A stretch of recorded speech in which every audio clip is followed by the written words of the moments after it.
hang on a minute.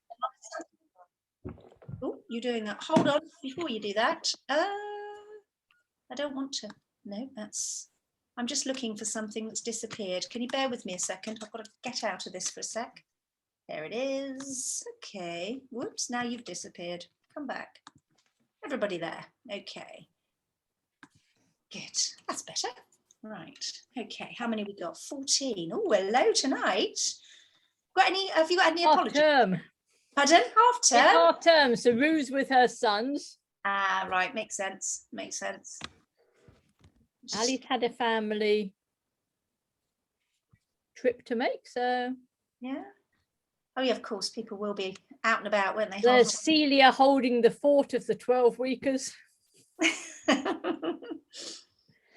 There's Claire must be inundated on the boats because it's got hot all of a sudden and everyone's going, oh, yes. You actually take people on rides then, Claire? Yeah, it's a hire company, so yeah, we take them out and we teach them. And I had some really scary people today that they were like quite old and decrepit and they just weren't getting it. And every time I told her which way to move the tiller, she did it the opposite way. Oh no! Oh dear! I didn't realise that's what you did. Sorry, carry on. I didn't mean to interrupt. No, it was me. I had a long walk back because you don't get off the boat until you're sure that they're safe. Oh my God. So you're handing over your boat, are you? Is it actually your boat that? No, it's a hire company. Oh, right. Okay. Oh, no, it's a hire company. Oh, right. Yeah. Okay. Yeah, if I remember rightly, it's different. So if I push the tiller away from me, I'm going left. It's the opposite way. I think if I get my hand goes that, I'm going right, but actually the boat's going left, and if I pull it towards me, I think it's coming left and it's going right, and I've got to get my head and then you sort of think, I've got to reverse this thing. Oh shoot, now what do we do? Yeah, I just would not trust myself on a boat like that. I mean, I'm bad enough in a car, so I got very good at jumping on and off moving barges for the locks. God.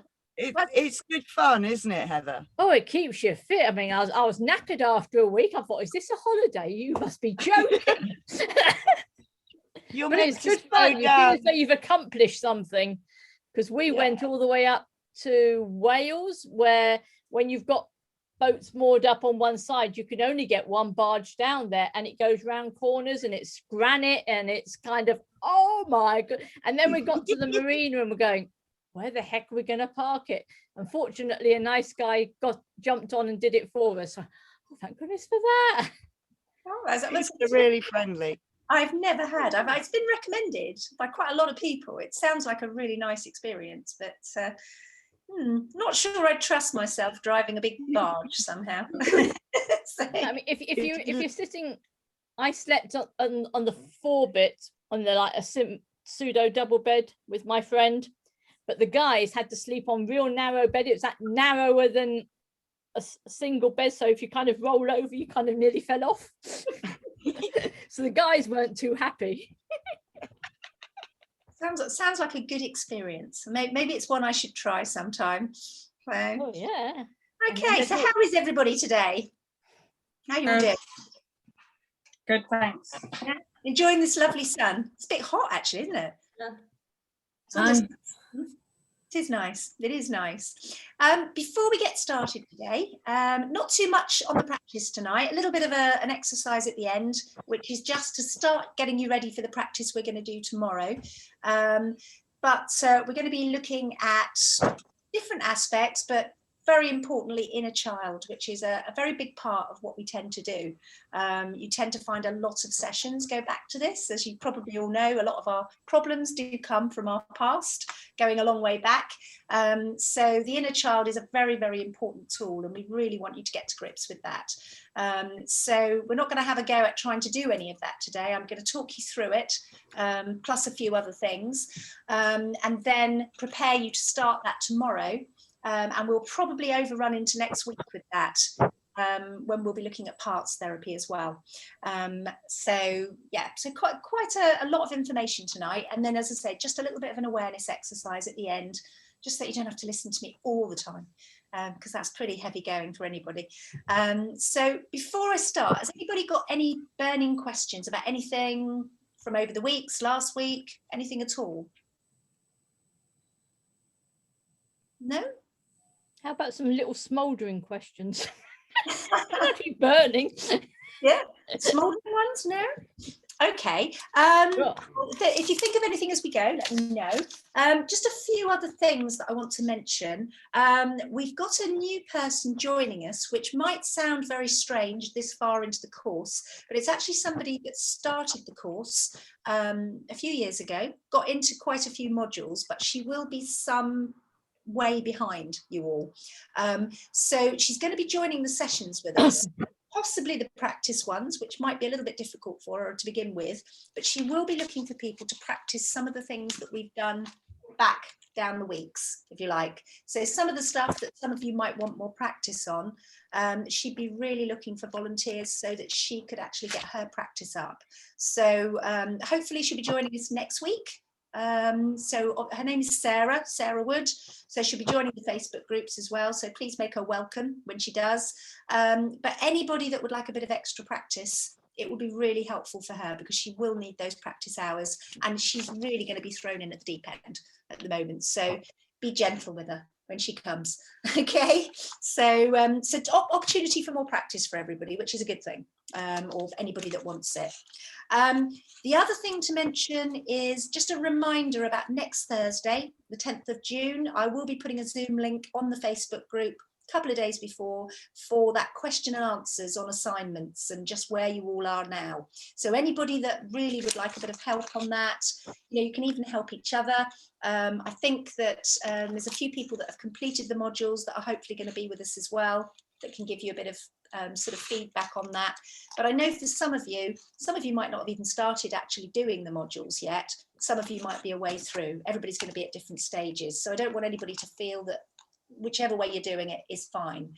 But it is really just nice, I think, to have somebody to ask and just things you can ask about that, because I think some of you might feel a little bit thrown in the deep end with written work. So that'll be next Thursday evening. It'll be about 7:30, so I'll put that up for you just as a reminder. The other thing, Heather just wanted to have a quick chat with you about Friday mornings. Heather, can I hand to you? Okay, this has been kind of popular, except last Friday there was me, and there was me. The week before there was me, and there was Bryony, and we had a nice little chat, but that was it. So if this isn't something that you want, then that's fine. If it is something that's valuable to you, then I kind of need people to come on a Friday morning. Yeah, Heather, I'm one of the Friday crew, but I did drop you an email, but I did see it came from my iCloud account, which I don't use, so I don't know if I actually even got to you or not. But I definitely can only do Friday mornings, but it's half term at the moment, and it was our son's birthday the week before, so I can't do this Friday, but I definitely want to do Fridays if anyone else still wants to do them. But it's just I know Rue's with her son, so Rue's another one, she won't be there. Ali maybe. Bryony, are you around Friday morning this week? Okay, so I can't do around this week as well. Yeah, you can't do. I'll see if I can. If Ali's around, then there's two of you doing an inner child isn't too bad. I'll join you on Friday. I'll set an alarm on my iPhone for you. Okay, dokie then. Right. No, I really appreciate that. Sorry for not making you aware that wasn't here. That's okay. I think Heather's much worried for her side. It's just that it's such a great opportunity for you to get perhaps more individual time. Oh, I love the Friday mornings. We've had really nice chats there, actually, haven't we? It's been really, nice group. Yeah, we've come up with safe words and stuff like that. Where else do we do that? Yeah, I think those people that have managed to come on a Friday is slightly more intimate, isn't it, Heather? Because it's a smaller group. So there is that opportunity for more individual feedback and things like that. It's really worth taking up on it if you can. But I think Heather just wants to... What time were the Fridays? What? What time were the Friday sessions? 10 till 12. Oh yeah, I Yeah. can't do that. Yeah, I mean, obviously, if it's not worth it, with only a couple of us, completely understand If that. I have two of you, that's fine. Yeah, it's just term times is outside of Yeah. that. Yeah. I can Thank make you. it in a couple of weeks. I've just got client backlogs on a Friday morning at the moment, but I can't wait to get back to Fridays because they're fab. Yeah, well, Yeah, if Bryony comes and if I can send a message to Ali, if Ali says she can come, then that would be at least fine. So Yeah, The following week, I'll mid definitely next be month I'll be joining as well on the Fridays. Great. cool. I think the best way forward might be on a weekly basis. If you can, whoever's coming on a Friday, Yeah. Heather know really, Yeah. so that if she can have other plans, then at least she can. But if not, at least she knows what to expect. So I think that'll be good. But I yeah, just got a lot of jigsaw done last week. Heather, Yep. I can come when I break up from school for the summer holidays. So in a couple of weeks, 3 weeks or something, then I'll be free for 9 weeks. So I can come. 9 weeks. Wow. time. Get lots of module work done then as well. I know that's what I won't be free. I'll be doing all my module work, catching up. Next week should be quite helpful then. So Yeah. Before I carry on, can everybody hear me okay? Because I know my sound keeps going down without me doing anything. Am I clear enough for everybody? Yeah. No? Okay. Right. Debbie, Yes. you know, with the regressing, Yeah. sometimes it could be that it might affect our sleep. And before, Heather gave us a lovely, relaxing induction that involved us being told that we would go off to sleep and sleep like little babies, and we all did. So I don't know if Heather would ever be able to do that for us again. I'm sure you would, wouldn't you, Heather? Because I've got to put specific words in, haven't I now? before it was wonderful. Not the last one, but the one before that. We all slept superbly. I think that's a very good point. When we do have heavy regression sessions, I think it is quite nice to have something like that. So, I mean, perhaps if it's okay with you, Heather, we can kind of schedule it so that the sessions just finish with enough time for you to do that. Would that be okay? Okie dokie. I'll have to remember to put these specific words in. What you did before, it was lovely. I think it was that one you did a few weeks ago, I think, where it's, as I said, if we're going to be doing Inner Child tomorrow, which again could be quite heavy going for some people. So it would be quite nice. So if we just always try and schedule to finish by 9:15, so we get going as soon as we can on the practice. And then if that's okay with you, Heather, you can just finish everybody off nicely. Not literally, but so. Okay. Yeah, just put us all back in a happy place again. So we can sleep that night. Yeah, absolutely. No, that sounds like a really good idea. But okay, right. So are we all ready to kick off with tonight's content? Okay, right. Bear with me just a second.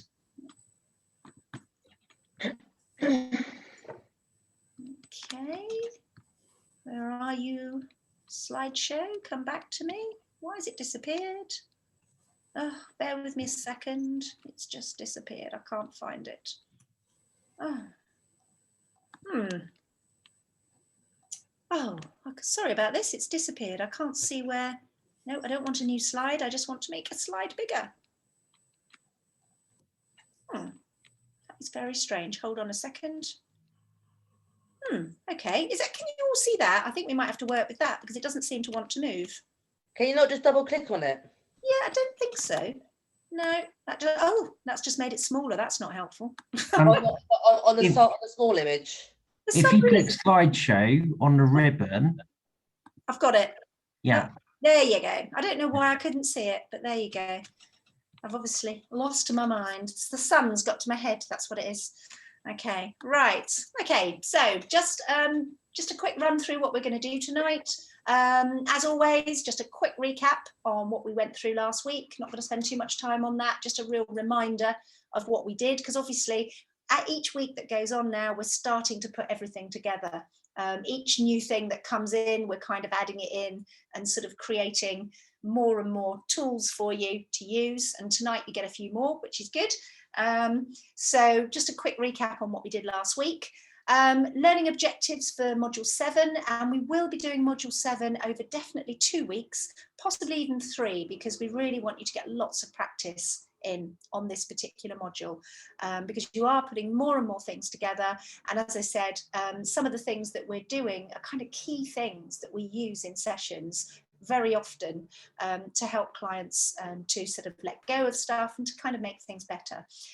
So very important, the stuff we're doing in module 7, as it all is, of course, but just don't want you to not get that practice.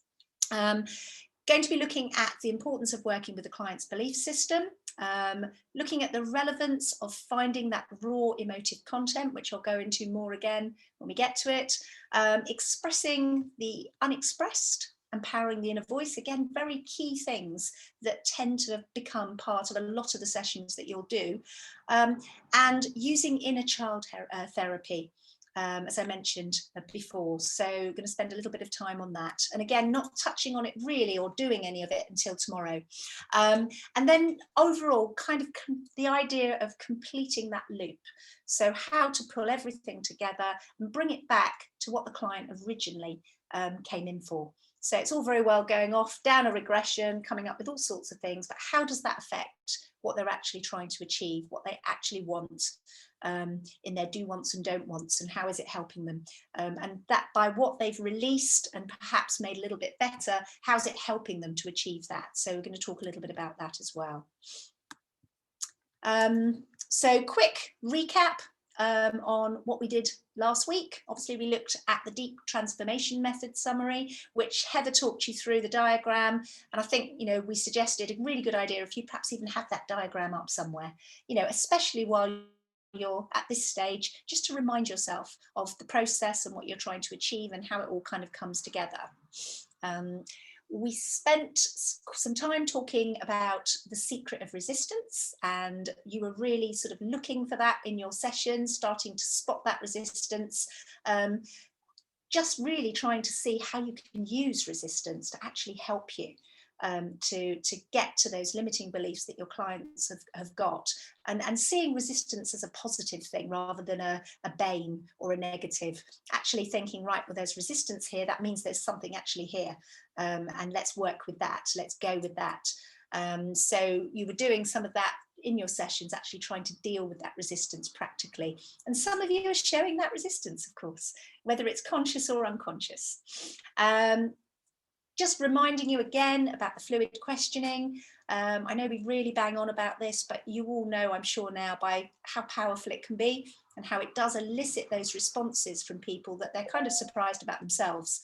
You know, it's really powerful stuff. You know, when a client says to you, how do you do that? You know, and that you can say, well, actually, it's all there. You know, they've got it there within themselves. You're just bringing it out of them.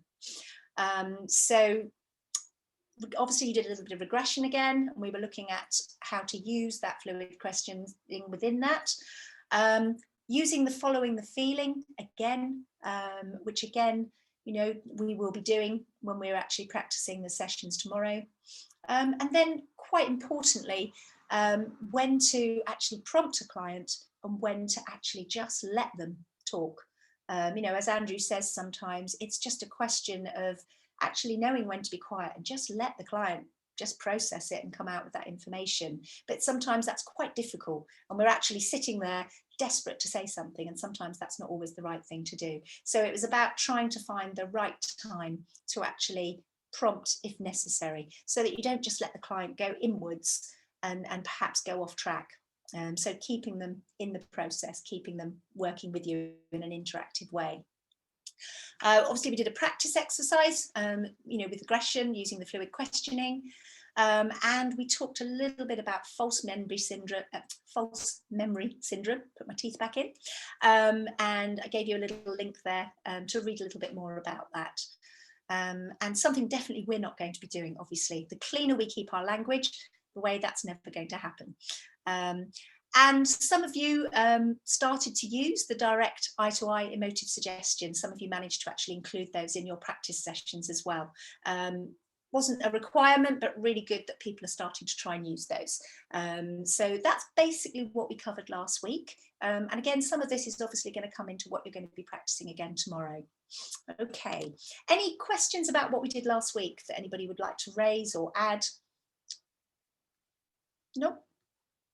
Okay, so Module 7. So as I said, we're going to do this over a few weeks, starting off by looking at the client's belief system, inner child therapy, the things I said that we're going to do today. So raw emotive content, expressing the unexpressed, empowering the inner voice, putting it all together.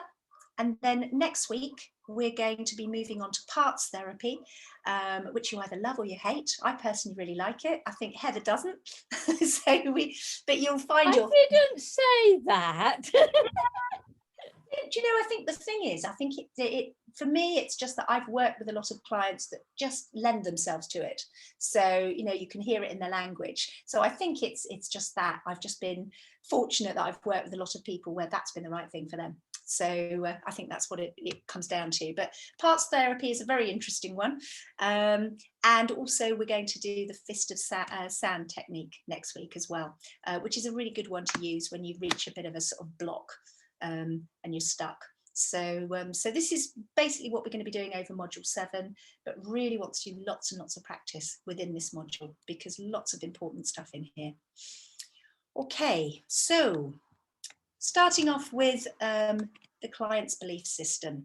Now, something I'm sure you're already finding just from working with each other, you've all got different backgrounds, you've got different beliefs, different philosophies about things, different values, I'm sure. And, you know, it's part of the reason we say at the beginning of this, because you're all practicing together, that you need to respect that, which you all do, which is great. But something we have to always remember when we're working with a client is that the chances are your client's going to have different beliefs to you. And even though they might say something and you want to educate them and tell them that that's not true, or, you know, that you could tell them what the answer is, particularly if you've got a coaching background, that's quite hard sometimes not to advise. It's not the best way to handle things, because your client will have some sort of emotional investment in those beliefs, even if they don't know it, you know, even if it is just subconscious.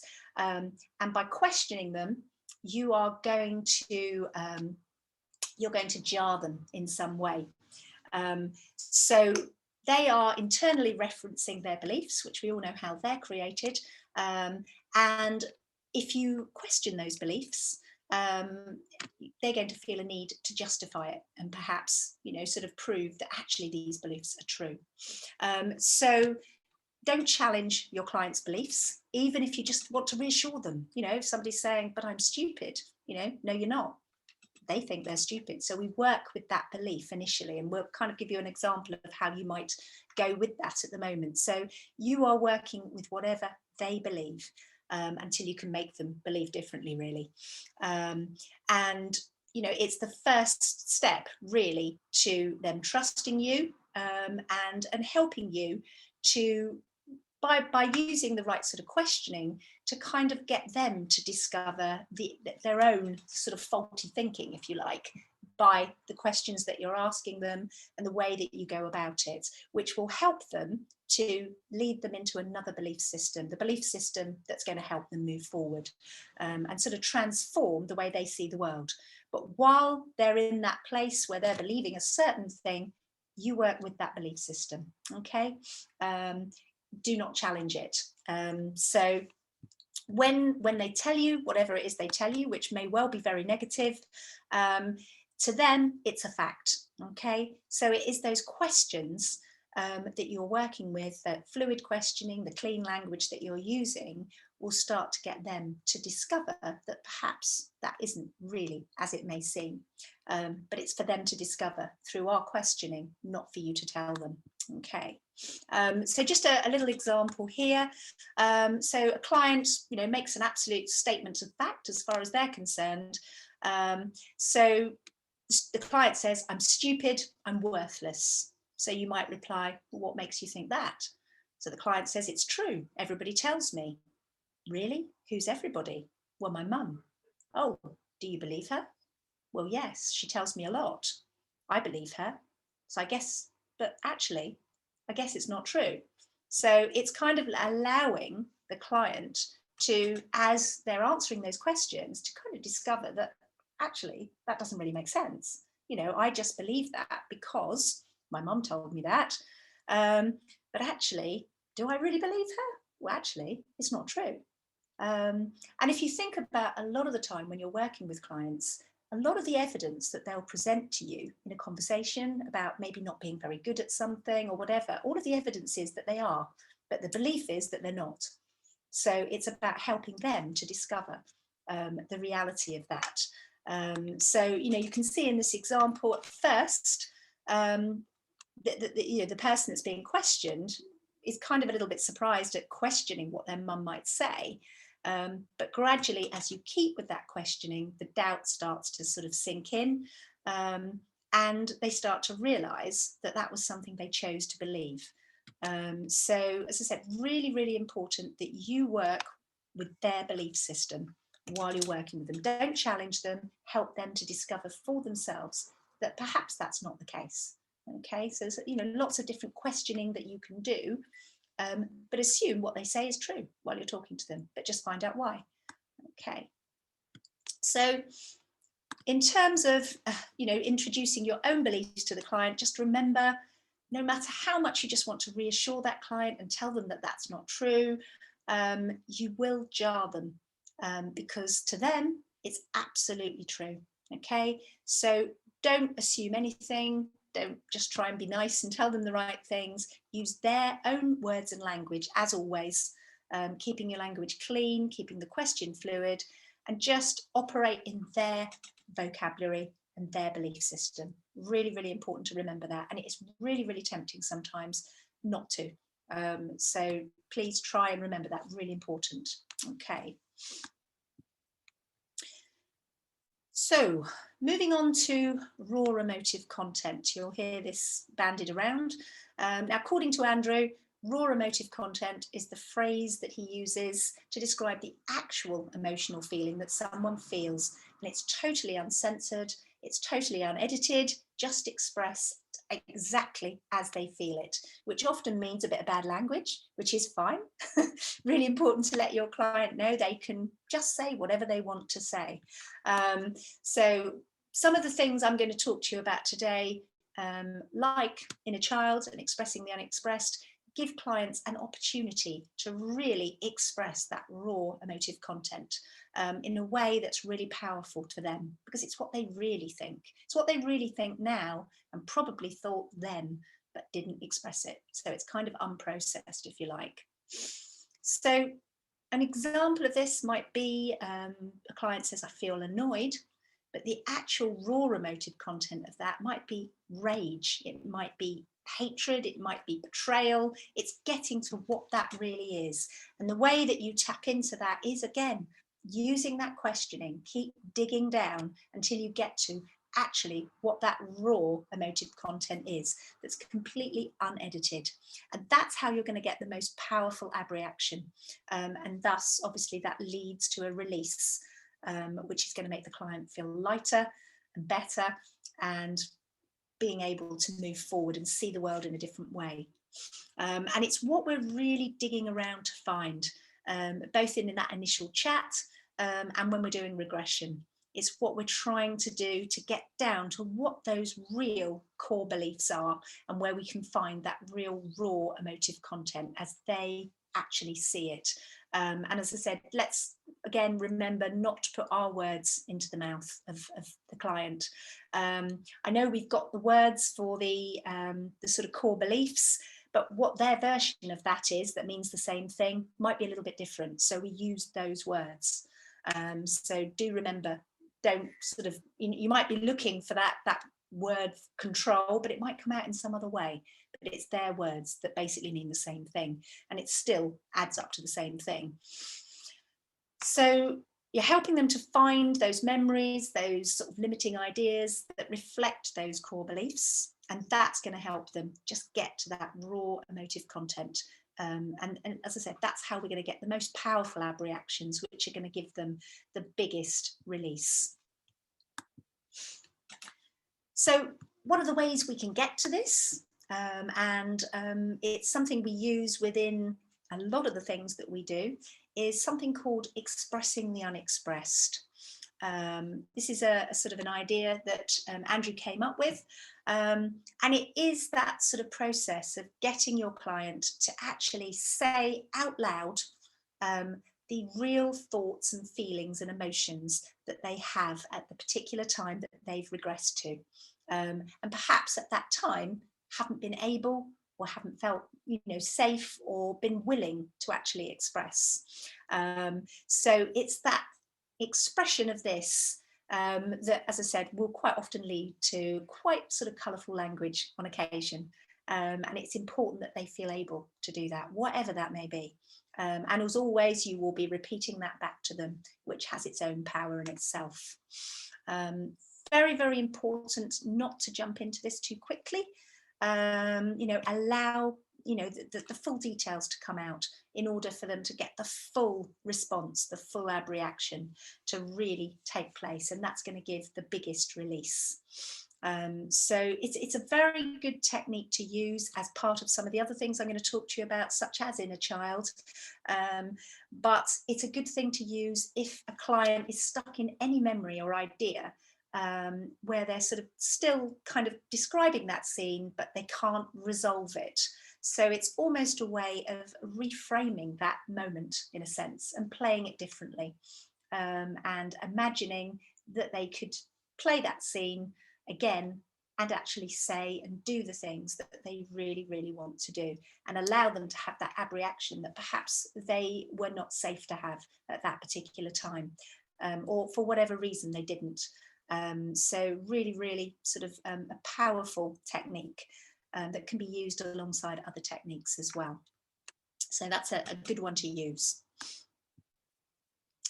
Just a bit of a thing on a script here, just giving you an idea of how you might use this. So keep note of this because you might need this for tomorrow in practice. It'll be in your notes anyway, so look out for this.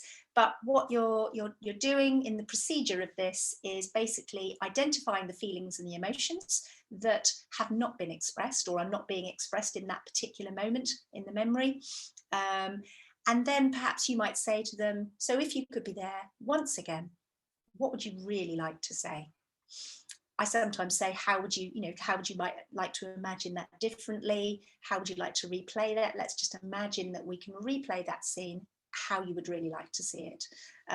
But let's just go with this script for now and just say, so if you could be there once again, what would you really like to say?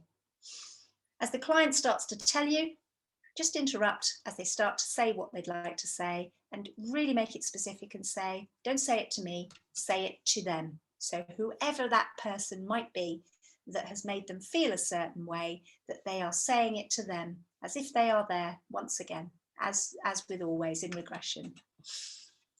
So imagine this person is there again with you, right in front of you, and tell them exactly how you feel. Just be there in your mind right now and tell them. So you might want to help them out a little bit if they're not coming out with what they want to say, and with something along the lines of, you make me feel, whatever it might be. So it could be, you make me feel angry, you make me feel scared, you make me feel guilty, whatever those feelings were that you would have wanted to say but didn't say. And repeat back to them, as always, what they say. Tell them they don't need to be polite, so urge them to say really what's in their mind, so the real raw emotive content really does come up, and just keep allowing them to work through that until they've really got nothing more to say.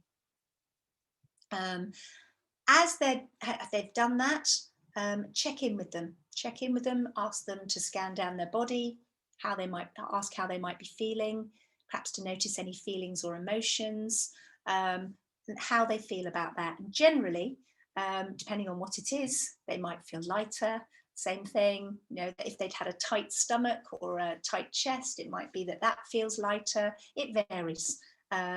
So if it's an emotional thing that's, you know, sort of a sad thing that they tell somebody how they really feel about them, it could mean it makes them feel very emotionally sad in a perhaps a nice way. So there's all sorts of emotions that might come out from that. But do remember to check in with them. Don't just let them internalize that. Get them to speak out as to how that makes them feel. Always more powerful. If the client sort of goes quiet, just give them a few moments again to let them process what's going through their mind, but then keep it going, and sort of just keep that flow. So if there's more to have, try and detect if there's more and just let them keep going until they've finished everything they want to say.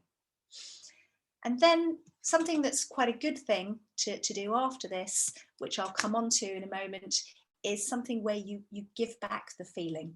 Okay, so we'll move on to that.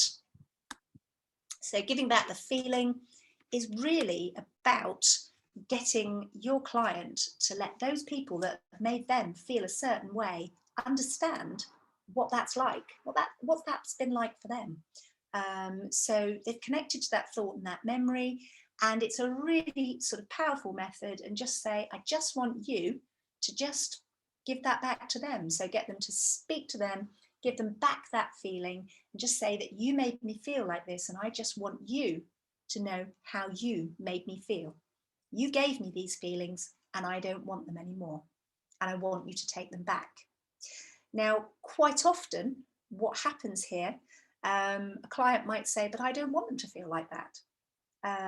So at that point you might say, that's okay, you're not giving them to them forever. It might be you just want them to know how you felt and how those things have made you feel. So you can reassure them that they're not giving them to them forever. You're just blowing back those feelings to whoever made them feel that way, just so that they can understand. And sometimes you'll find that a client will tell you, if you ask how they may seem different, that person might look really confused, or they might look really upset by how they've made you feel. So they're kind of reframing that whole incident in their mind by seeing that person behaving differently.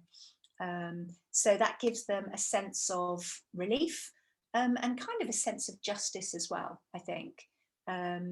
Depending on what the situation is, there will be some people that are more than happy to just give them those feelings back and let them keep them. But, you know, in practice, you find a lot of people generally don't want to give them for nothing. You know, that they do want to just say, I just want you to understand how I feel. So here you are, this is how you made me feel. And it does give that relief. So really, really powerful thing to do at the end of perhaps expressing the unexpressed. And sometimes if you've done something like inner child as well, which we will come to. So what this does as a technique, it will perhaps move the getting rid of that sort of negative feeling and limiting belief on a little bit quicker. And as you liberate that old idea, it kind of makes room for that new belief to come into its place. And it, as I said, it does create that sense of justice and peace, which makes the client feel like they can move forward without that. So it's a very, very powerful method. And I've certainly been on the other end of it a few times, and it really does work very well. I'm sure you have as well, haven't you, Heather? I don't know what you mean. So there's one thing we know about this course, and we've all been through it. So yeah, that's one thing. We've all going to have been through these things ourselves, and that's really the only way to really understand it, isn't it? I think that's why it's so important that we do all go through the practices we do, and we go through our own stuff, because it's really that gives ourselves our own belief in how these things work. I think this is one that you'll find that you will use quite a lot, as with expressing the unexpressed as well. And raw emotive content, it kind of goes without saying that we're always looking for that. Okay, another little one here that goes along with this, and this very much feeds into when you're starting to get to that point where you are looking for that positive mantra.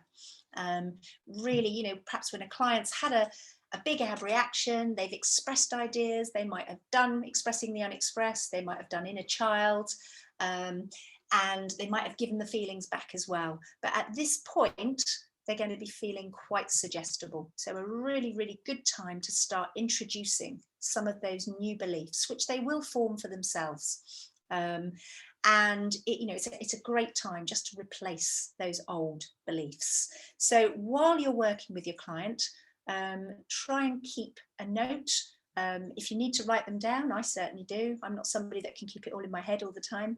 But keep a note of what those negative ideas and those negative beliefs were, and start to create alternative positive versions of them for your client. Now, sometimes they'll do this for themselves, and it can be very spontaneous when they get to this point. But sometimes they might need a little bit of help. And it's not that you're not using their words, because they are their words. You're just feeding their words back to them, because it's come from within with them. But they might just need that little bit of prompting. So this is powering the inner voice, and it's about getting the client to accept this new way of thinking and just power it up in a positive way. They've got rid of some of those limiting beliefs. They're letting them go. They're getting that release. They've said what they needed to say. They've given back those, sort of feelings to the person that gave them to them. They're now ready to accept more positive beliefs. As I said, the most powerful statements really are when the client comes up with them themselves, which quite often they will. They will do that. So, just an example here where you've got a client saying, I'm beginning to feel and understand that it wasn't my fault and that I am a good person. And I'm starting to realize that I can trust myself now and I can move on. Now, they're not always going to come out just like that. But as you, as the therapist, you would repeat that again and say, okay, say that again. I'm a good person. I can trust myself. I can move on now. Okay, so as I said, when you've had a really good session, they're going to mostly do that for themselves, but sometimes they will need that little bit of prompting. Okay, so this is when you get to the really nice, powerful stuff that's positive. Okay, while they're talking, look out for the words like I am, I can, I feel as if, that sort of thing, because it starts to show you that those new beliefs are beginning to form. So they're starting to see a new way forward. They're seeing the world from a slightly different perspective now. And it's actually really quite nice if you've taken a note of those and you can actually write them down for the client to take away, and get them to perhaps repeat them aloud. I had a client the other day who had all these positive statements which he'd formed. He'd come up with them as part of the session, and he's got them written all over his office now on post-it notes for him to repeat every day, and constant reminder to reinforce those really positive ideas, and also just push to the surface anything remaining that needs to go.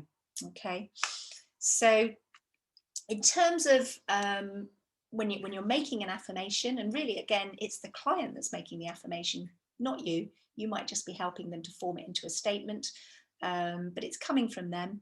But it's something that they believe is true because it's come from them. And as they can say those words and they can say it and seem as if they mean it, then it's a really good indicator that they're actually beginning to take those beliefs on board. If they're not, and there's still a bit of hesitation around that, then perhaps there's a little bit more work to be done around that particular belief. So, watch out for that. It could also be that it might not just be around those statements. There might be further limiting beliefs that sit beneath those that you might need to dig down further into. And please know you don't always have to do this in one session. It isn't always going to happen in one session. It might be that you can see there's something left at the end of that, and that's work for the next session. So as I say, this isn't magic. It doesn't always work all in one session, although it would be nice if it did, wouldn't it? So that's powering the inner voice. Okay, any questions around that so far? Nope, so all the positive stuff.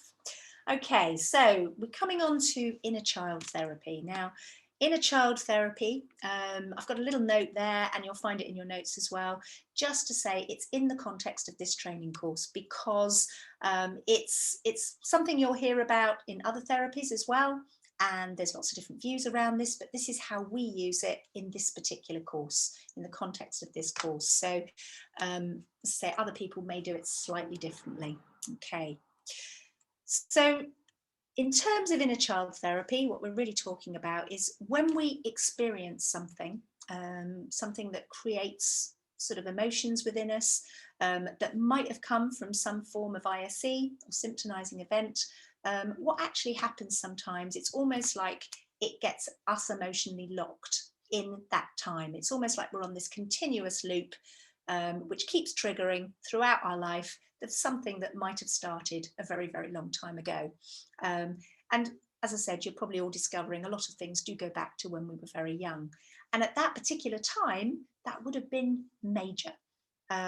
If you looked at it on the face of it now, it doesn't seem very much at all, but actually whatever that feeling was, that sort of emotion around that, that sort of kicked off at that particular time in childhood, it stays locked in us and it just keeps triggering, and it can create more and more symptoms and more severe emotions around that, quite negative emotions. So it's this is what we refer to as the inner child, okay? And that inner child then creates that sort of that F response, which makes us perhaps feel anxious. It might make us feel angry, all sorts of different responses. It might make us freeze. All the different aspects of the F response can be created by this locked in inner child. And all the different events that we might experience in the present and going forward kind of just activate this bit. It's almost like we feel like we're still a child, although we don't necessarily relate it back to that particular incident, because sometimes we don't even know what that incident is, but we keep getting that same feeling that we've always experienced. And we get it as an adult, but it's the same as something that happened as a child. And we don't always, as I say, we don't always trace that until we actually do the regression and trace back to that particular time. You will find sometimes people will say, I feel like a child at times, and it could be all sorts of emotions. As I said, we've got fear, anxiety, guilt, shame, embarrassment, anger, whatever. There's lots of different things. But basically what it is, it's that little inner child, if you like, inside of us that needs some help, because it's still there. It's like it's still a part of us, it's still there.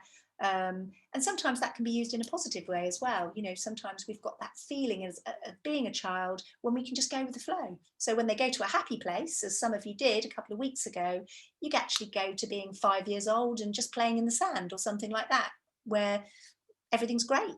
And it's like that is still there within you, and it can still be accessed. But in the same sort of way, something that might be a negative feeling about perhaps not being good enough or feeling guilty, that can still be there too. And the inner child therapy helps us to release that by helping that little inner child within us. Okay, so as I said, there's quite a few different therapies around this. Lots of people use different variations of this model. There's a book, Penny Park's The Inner Child, if you want to read a bit more about inner child. I think that's where Andrew originally took the technique from and has developed this particular version. So for the purpose of this course, you generally would use the inner child whilst in regression. It can even come out in parts therapy, which will become more clear when we talk about that next week. And it's about accessing that inner child within us. And as you do this, any associated emotion, the aim is to let it go and, you know, release it, let it dissolve, so that that inner child is basically set free. Okay, still there. We've all got our inner child. It's still there, but it's set free of those negative feelings. And then it means as an adult, you can be free of those childlike feelings and any of the behaviors and the symptoms that goes along with them. And sometimes, you know, and I can say from my own experience actually as well, that you just don't feel like you're that child anymore. It's like you suddenly feel like you're actually an adult. You can make adult decisions and you don't have to feel like this anymore. So it's a very sort of powerful technique in that way. So here's just a little bit of a model here to show you how that works. So if you just look at, you know, if you look at number one here, you've got the traumatic or emotive incident that gets locked in. And when I say traumatic, it could actually be even if we looked at it now and said, gosh, that was a traumatic thing to happen, or it could be something as simple as a child who thinks they've been left at a very young age, and their sort of emotion at that particular time is that I've just been abandoned. And that could then create that feeling of being abandoned that will trigger throughout their lives in different symptoms, different situations. Equally, it could be something much, much more serious than that. So it will, sort of vary, obviously. But what's important to remember with your client is whatever that trauma is still creates those negative feelings, whatever that might be. Even if that trauma was just as much as the teacher saying, well, you should just give up now because you're not going to do, you're not going to do well at anything. But for a very young child, that could be very traumatic. Debbie? Yes. Deb, is it possible that, for example, something happened and then, like say, they usually say like it's kind of 0 to 7 or whatever a lot of the time. Yeah. Something happened, for example, when you were 2 or 3, and you obviously don't remember it. Yeah. Yeah. Have the feelings.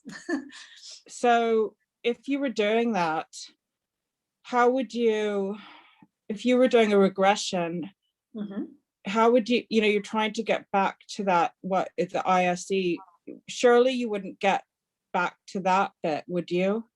Well, you certainly do sometimes. I mean, I don't know if you've seen some of the sessions in the members area, but there's one, I think, where a woman actually goes back to the womb. Yeah, I saw that one. That was unbelievable. That Brazilian woman, that was unreal. Yeah, that was amazing. But so don't forget what you're doing is, the feelings of whatever the child had will be there. It might be that the child, if you're going back to the child, can't express that, but you as the adult can. So you're going back, aren't you? And you are seeing this or feeling this, so you can perhaps translate what's actually happening there. But I know what you mean. I've had clients that have gone back to being 18 months old and they know how they feel. Even though perhaps they, at 18 months old, they wouldn't be able to speak. So I understand what you're saying. Yeah. But it certainly does seem that, certainly from my experience, when I've worked with clients, when they have gone back to very young like that they can sort of voice those feelings, even though perhaps 2-year-old they might not have been able to. So Heather, have you had anything like that? Yeah, personal experience. I went back to as a baby and I cried and nobody came.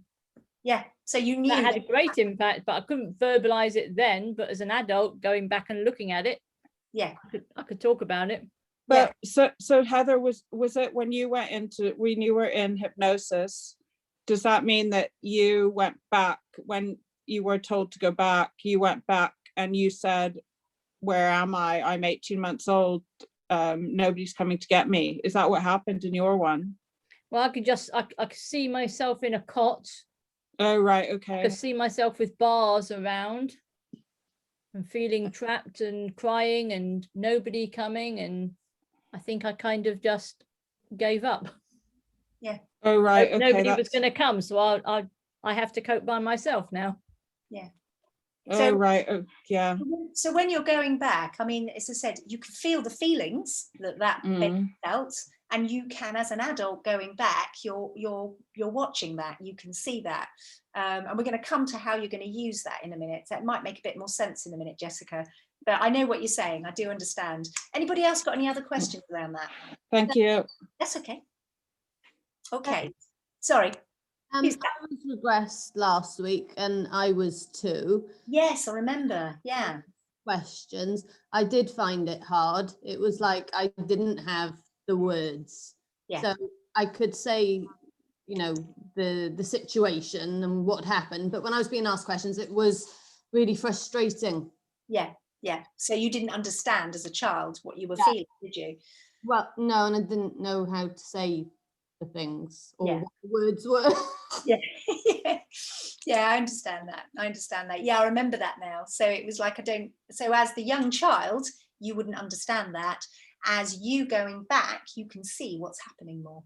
So you start to get more of an understanding. But the feelings are what they were, aren't they? They're the same. So Okay, so that traumatic, let's go back to that traumatic incident, and it gets locked in at that point. So, you know, for example, there with Siri or Heather, they couldn't express that at that time for whatever reason. They, at that point, didn't have the language probably to do that, but wasn't able to do anything about it. With Heather there, nothing she could do because nobody was coming. So again, nothing was happening. So that feeling of being left, perhaps, or with you, Siri, I'm trying to remember, it was to do with being the smoking, wasn't it, I think? But whatever it was, got locked in. So those thoughts and feelings and attitudes get carried forward with you in your life because they've not been processed. You've not been able to release them at that particular time. You've not been able to satisfy them in some way. So they get carried forward as that part of you, as an inner child, that comes into your future, present, and so on. So present days then start being triggered by these inner child feelings. Okay, so somebody who might have been left, if you like, might have fear of abandonment, you know, just an example, and that might then affect them in their relationships and so on. So those feelings just don't leave you because they just follow you through life. And, you know, and sometimes they can be very, very negative. And what actually happens much later on in life is much more severe sometimes than what happened originally. But that's not always the case. Sometimes what happened originally can be pretty severe as well. So it really does depend.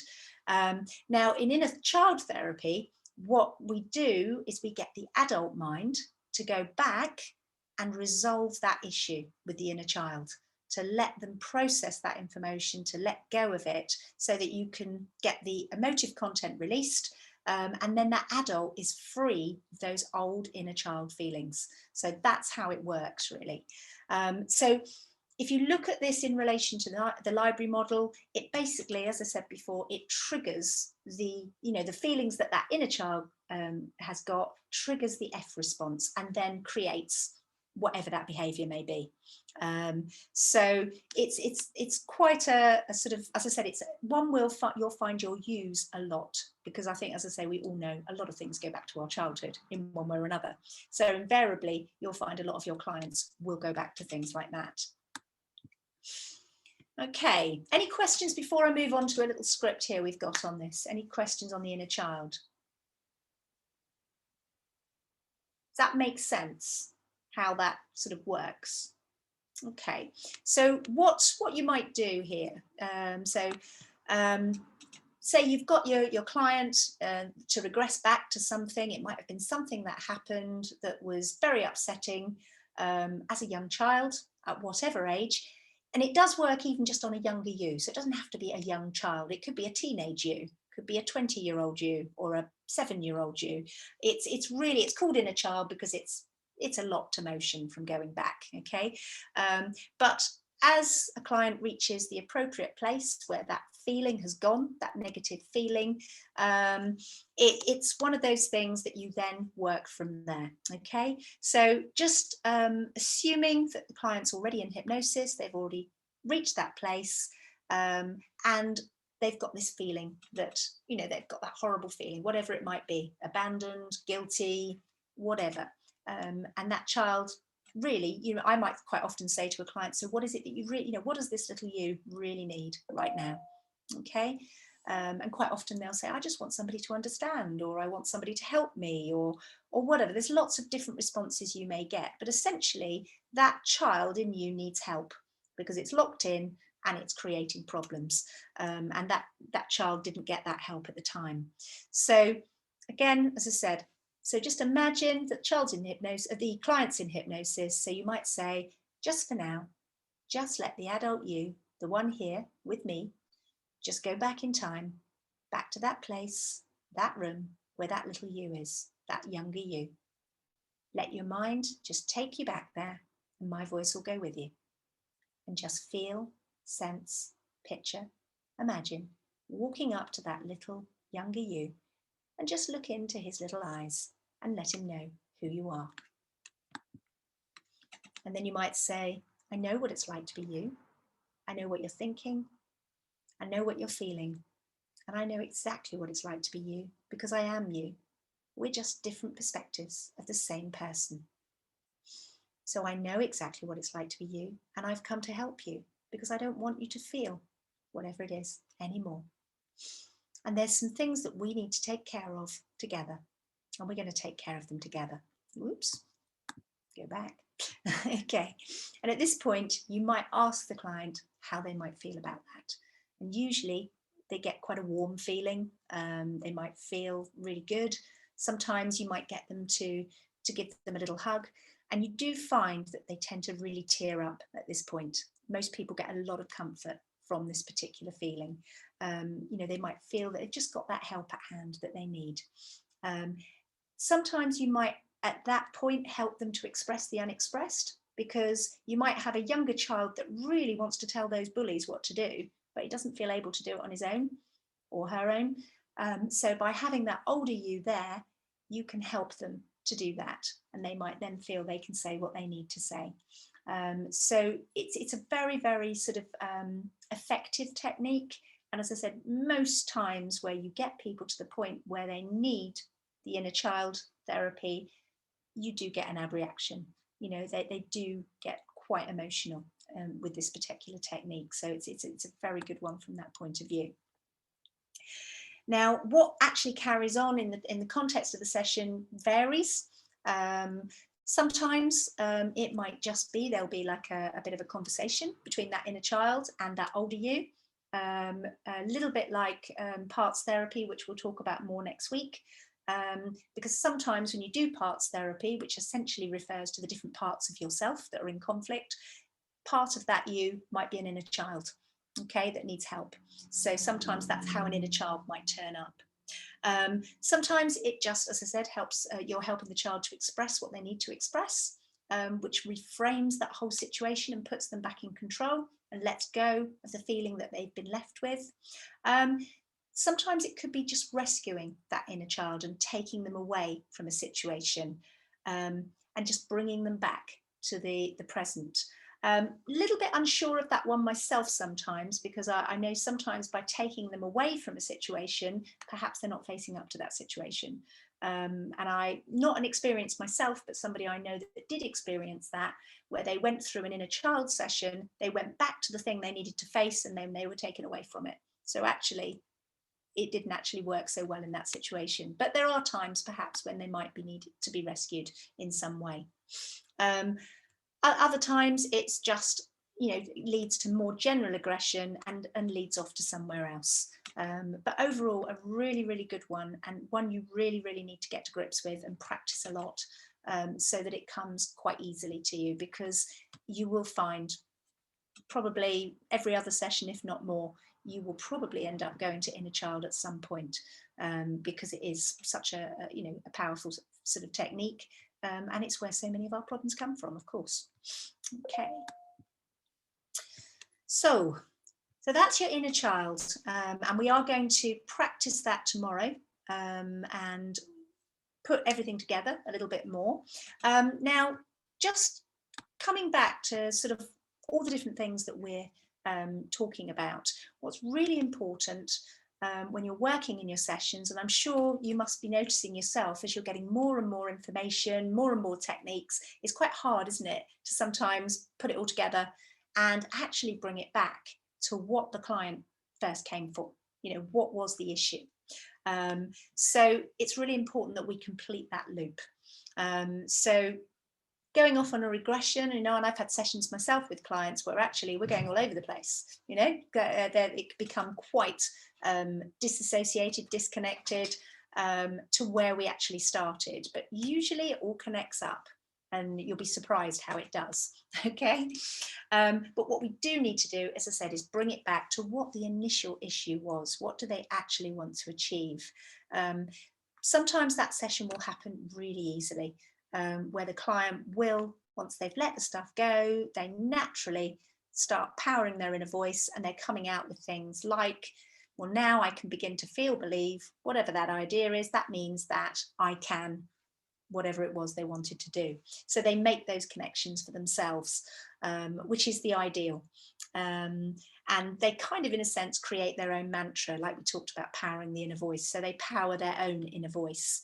And it, you know, as again, it gets to that point where you can say, now I can begin to feel, believe, and accept, and that means that I can, whatever that initial problem was. So If they don't get to that point, then you might need to give them a little bit of a prompt to kind of lead them along that way, or even just to sort of wrap up a session, which might not have resolved everything, but to try and complete that loop in some way, to bring them back to where they started and what they originally wanted help with. So they can bring that back with them, back into the room, and take that away with them, if you like, as a positive mantra in some way. Even if you haven't solved everything in that session, pick up on the things that they have if they don't do that for themselves. Oops, sorry, we jumped. Get back. Okay, so what we're aiming to do is obviously, as always, put it all together. And this is, what we're going to be doing in the sessions tomorrow. I expect you to probably get 2 of these done tomorrow, so we will overlap into next week on that. We don't want to throw you into this just yet, but we start to pull all these elements together. Okay, so what you're going to be doing is looking at interviewing your client in the normal way, obviously looking for those emotional hotspots, and then using them as a starting point to follow the feeling as part of the regression. Following the feeling using the fluid questioning. I'm sure you're dreaming about fluid questioning these days and questioning all your friends like this as well. Keep going until you hit those core beliefs, if you haven't already, within the chat, and looking for that raw emotive content. And then encourage your client to have whatever reaction they're going to have, whatever that may be, whether it's tears, anger, whatever, might even be laughter, who knows. And then use the inner child to approach and go back and connect to that younger self. But remember, it doesn't have to be a child. It might be that younger you that's 21 or sort of 16 or whatever. It's just a way of describing that going back. Try to express the unexpressed if you can, if it's relevant, and again, if it's appropriate, to give back those feelings. And then as generally those feelings appear to be being released, and check in with your client to see where they are on that. So don't assume, always get them to voice that, to see where they are. You can actually start getting them to create those mantras. And again, a lot of those mantras and positive statements that they come in with powering the inner voice, may well come directly from their do want, don't want, or don't want, do want. Okay. And that way you complete the loop and get the client to connect back to where they first came, what they first came into. Sounds really easy, doesn't it? When you say it like that. No? Whenever you're doing this, whenever you're trying that, just remember each session goes differently. And I know I always say that, but I think it's so important because there isn't a formula, really. There's lots of ideas here that work, but if your client goes over here, then you go there with them, okay? So, do remember that, but try wherever you can, particularly in your training here, when you really want to just get these ideas embedded, to follow these as much as you can. But if it's not appropriate within that session, for example, to give back the feelings, then don't do that, because it's not going to work, is it? It's going to be working against what the client is, the stage that client is. But wherever you can, try to work to this if you can. Okay, so that's what we're going to do tomorrow. Any clients, any questions anybody wants to ask at the moment? Yes, I saw a nod there. I do, yeah. What I want to know, because we don't know all these different regression scripts and stuff like that off by heart. Is everyone, I want to know is everyone just holding like different pieces of paper, like a whole spread of paper in front of them, or are you holding all of the module notes on the screen? At this point, you will be. You're going to need to work from them at this point. But the more you practice with them, the more natural that's going to become. I certainly don't use a script, and I'm sure Heather doesn't. I suppose what we're giving you really is a toolbox. We're giving you a toolbox of lots of these different techniques. And, you're not going to have any one session probably where you're using every single thing. I mean, what I've suggested here is quite a normal session, if you like. But, you know, there's going to be lots of other techniques along the way. So you can't possibly have all those bits and pieces of paper around when you've got a client there. But at this point, it would be expected that you would. So yeah, you will have that information in front of you at this point. Is that okay? Yeah, I'm just wondering if everyone has like 13 tabs open. Well, I mean, it might be better for you to have it printed off at this point.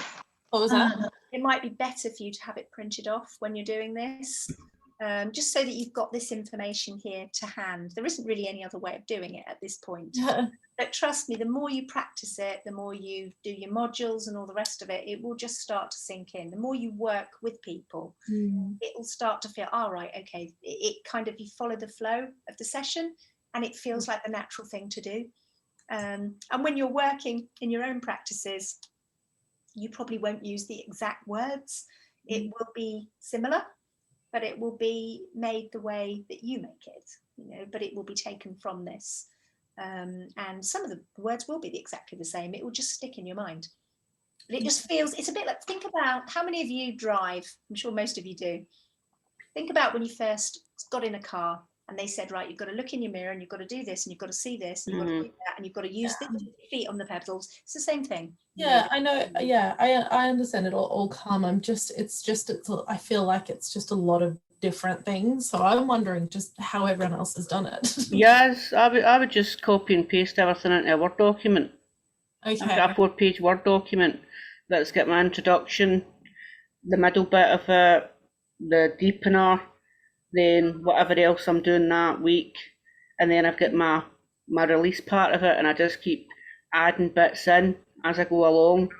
Okay, that's a good idea. That's how I've got it, and I just keep that printed off so that I'm not constantly going through, you know, the modules of that. Yeah. Otherwise you're going to be, you know, looking around, aren't you, through your handbook? Yeah, that's a good idea. Thanks, Louise. You know, I think in my early days, when I first started, I would be much more formulaic about that because I was still learning and I didn't have the benefit of the amount of practice sessions that you now have.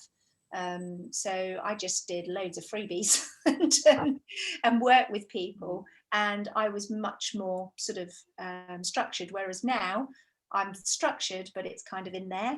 So I think if you get it into a Word document where you've got your start, your middle and your end, as long as you've got all that covered and you're practicing that every week, then some of that actually you can do without, you know, constantly looking at the Word document.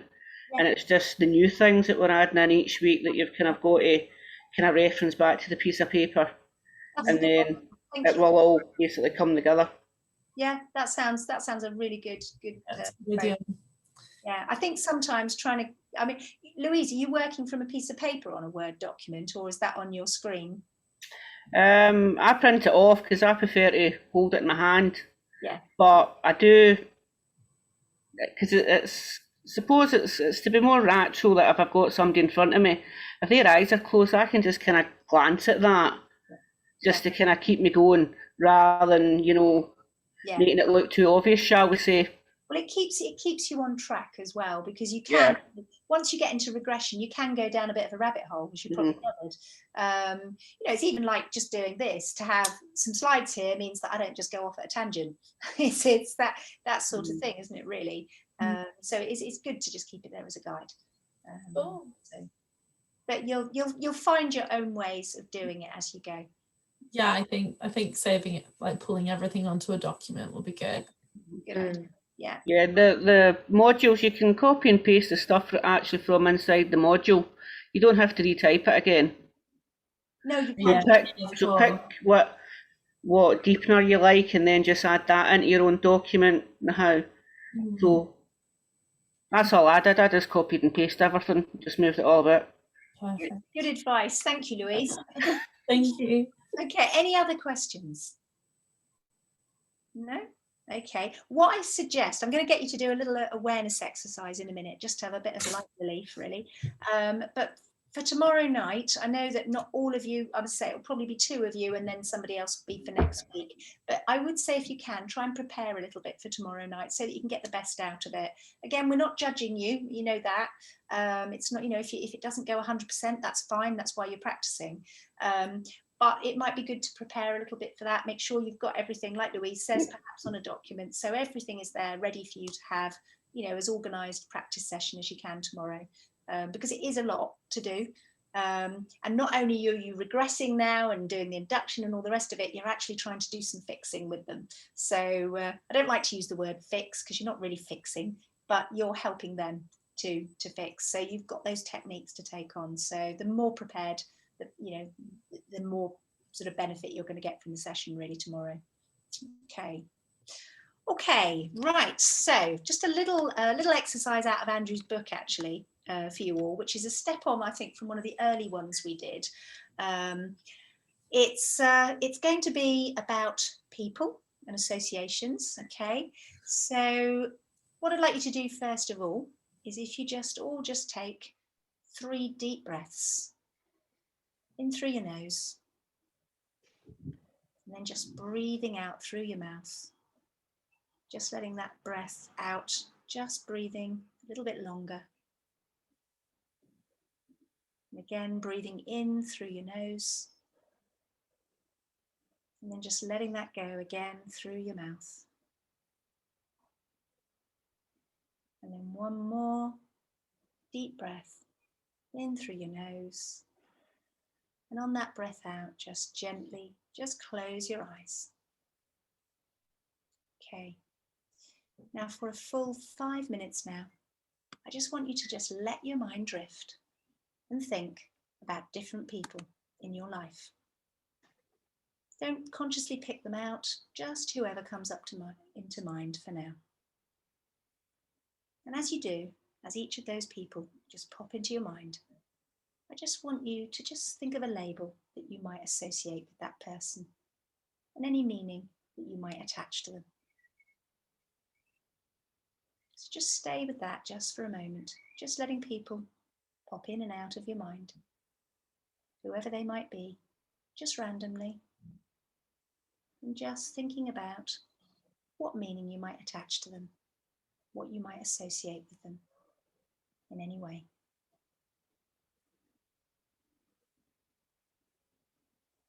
I'm just going to leave you there, just letting those just go through your mind. Anybody that comes to mind at all.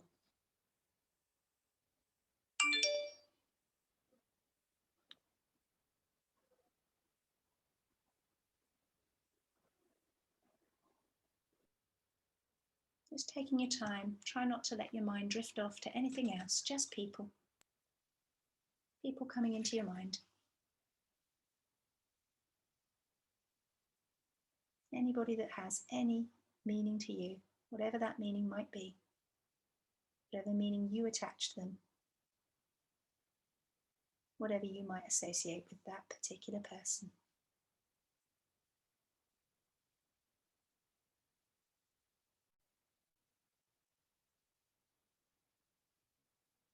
And in a moment, I'm going to ask you to just open your eyes again. Just gently now, just opening your eyes. Coming back to now. Okay. So what I want you to do, just very quickly, perhaps 2 or 3 minutes, just make a list of all of those people that came to mind. Ideally, if you can remember, just in the order that they came into your head. And just think about what meaning you attach to them and make a note of it by the side. Any associations that might have come to mind that are linked to them as well. And if you can perhaps add to that as well, any feelings and emotions that came up with each of those people.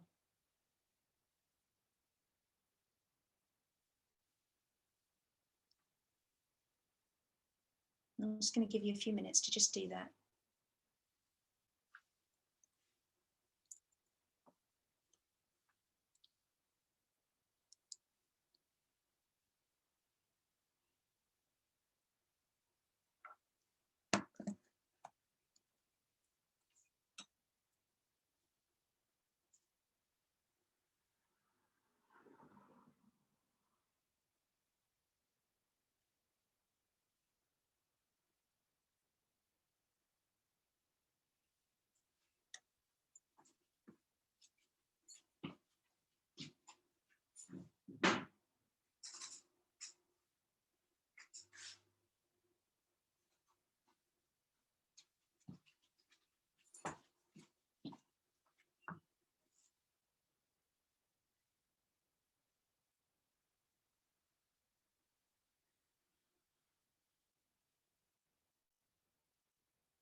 Okay. Most of you done?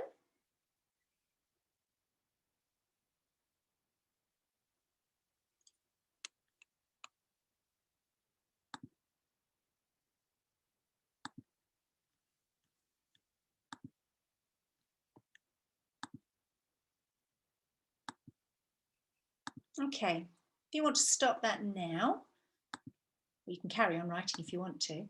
Anybody want to share what came up? Anybody willing to share what came into their mind? This is where everybody goes quiet. I'll share. I'll share. Okay, right, who wants to go first? I don't mind. Okay. Yeah, go for that then. Is that Rachel? Do you want me to list them all or just? Yeah, just tell us what came up for you. Okay, so the first person that came into my head was my mum. Yeah. Frustration and cold. Right. What I got with her. Then it was one of my uncles. With him, it was betrayal and blame. Then I went on to my daughter Ellie, and that's pride. Then it was on to my friends, a couple of my friends. One, it was happy, makes me smile, and the other one was always there. Nice. Not a real mixture of emotions there. Completely, yeah. Yeah, totally. So it started with the negative, but kind of led to the positive, didn't it? Yes. In a sense, which is really nice. I mean, I don't know if some of you have done some of these exercises in Andrew's book before we can do it with objects even, but it's amazing how we have these subconscious associations, isn't it, with people that we're not actually consciously thinking necessarily at the time. So you're kind of bringing it into the conscious when you actually are forced to think about it in that way. Thank you for sharing that, Rachel. Anybody else? Somebody else? It was Louise. I think you said you were happy to share. Be quiet, dog. Sorry. Yeah. I've got my sister, and I've got protective, and then I've got hard work. Yeah. And then I've got a friend called Peter, and I've put beside that funny and happy. And then I've got my nephew, and I've got hard work with him as well. Yeah. Has hard work's come out a few times. That's interesting. Is that something that's quite important to you? No, it means they're hard work. Yeah, but I mean, it's something you've noticed? Yeah. I just wondered how that was with you. Is that something that you find important, that people work hard? Yeah. Yeah, it's just something. It's like kind of a sense of worth. Yeah. To a certain extent. Yeah, that's interesting. Yeah. Okay. Again, it's sort of a mix of emotions there. Okay. Thanks, Louise. Anybody else want to share? I can. Yeah. Who was that? I can't. Yeah, Sophie. Here. Sophie, yeah. I can see you now, Sophie. Yeah. Okay. Yeah. My little toddler first, and that was happiness. Then my husband, which was stability. Yeah. And then my brother, birthday and disconnection. Ooh, feeling of disconnection. Yeah. And then my work colleague, annoyance. Again, mixture of happy and sad there, isn't it? Yeah. Disconnection with brother and birthday is quite interesting. Well, remembering it was his birthday tomorrow and then feeling bad that I haven't been in touch. Right. Okay. So that's bringing up feelings within you as well. Yeah. Yeah. Okay. 11 people. Pardon? 11 people. 11 you did, right. Come on, Sarah, you've got to spill. Right. I'm not telling you who the people are, though. No, that's fine. Whoops. Get back. Helen, monster, cunt, psycho, Rid, weak, John, wise and stable, George, cool, good with teenagers, David, father. He's not my father, but anyway. Grandad, king, Alan, he's a neighbour, good neighbour, liked by me. Neighbour 1011, opportunist. Neighbour 1017, fuckwit, meddler. That's two of them too. Male is the fuckwit and the lady. Mum, lascivious. Oof. Serena, disloyal. God, I can't wait to hear your raw emotive content, Siri. Again, I mean, you've got a very busy mind. There's loads going on in there. It's again a mix, but some quite aggressive feelings in there. Wow. So, God, who would have thought, eh? Just in a few minutes, you could get all of those. Okay. Thank you, Siri. Anybody else want to share? No pressure if you don't. I don't mind. Who was that? Somebody said I don't mind. Was that you? Yes. Yeah, it was me. Fiona, intelligent, happy. Georgie, strong. Mum, love, create a family. Demi, love, family. Dad, new love, family, awkwardness. John, family, friendly and peaceful. Really, so it's really positive, some really lovely positive things, and family and love coming across massively, actually. So that's really, really nice. There's so many nice associations.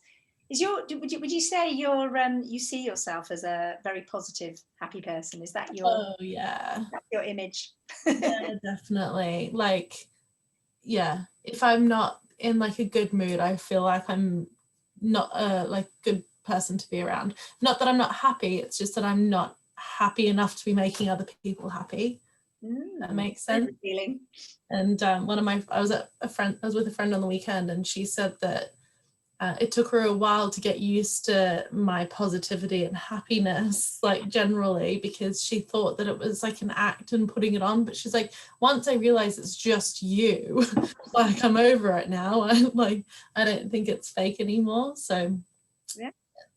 That was really, I mean, I don't think there was a negative statement there. I don't think I picked up one. So the only one was a bit of awkwardness with my dad. It's just because it took years for us to really form like any sort of connection. So yeah, I had new love and family and awkwardness with my dad, but yeah. Yeah. So isn't it amazing just in such a short space of time that all of you can come up with such a range of emotions just by thinking of just a few people?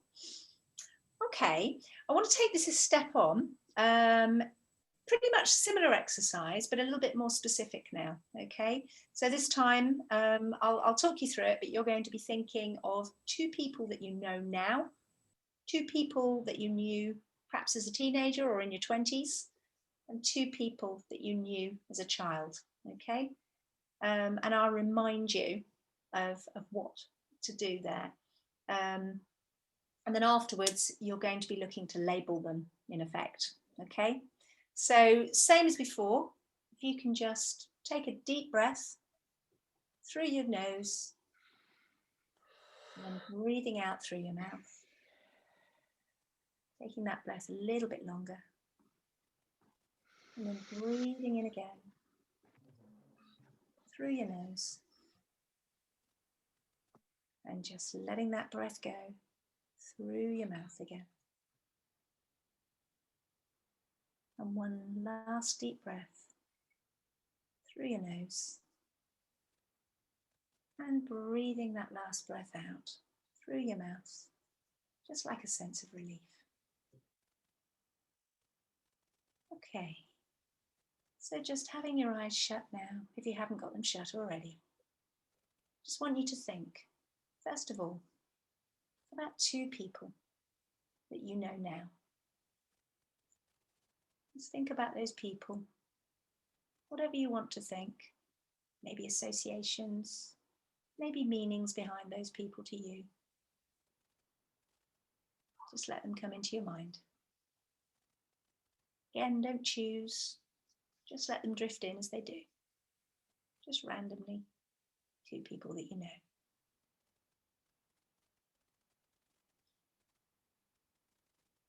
Now, I'd like you to think about two people that you knew, perhaps when you were a teenager, maybe in your 20s, depending on how old you are now. Just let them again just randomly pop into your mind. Just two people. Again, thinking of the associations, the meanings that they have to you.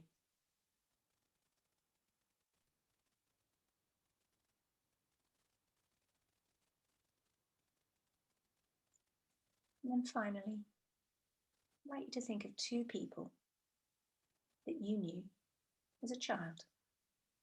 It can be any age at all. It might be a very small child. It might be just that little bit older.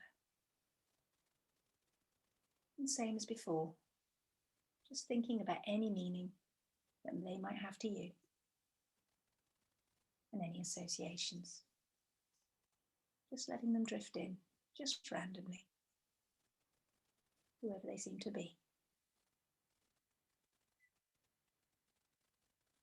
Just take a moment there to just let all those people just sit within your mind. And then when you're ready, I just want you to open your eyes.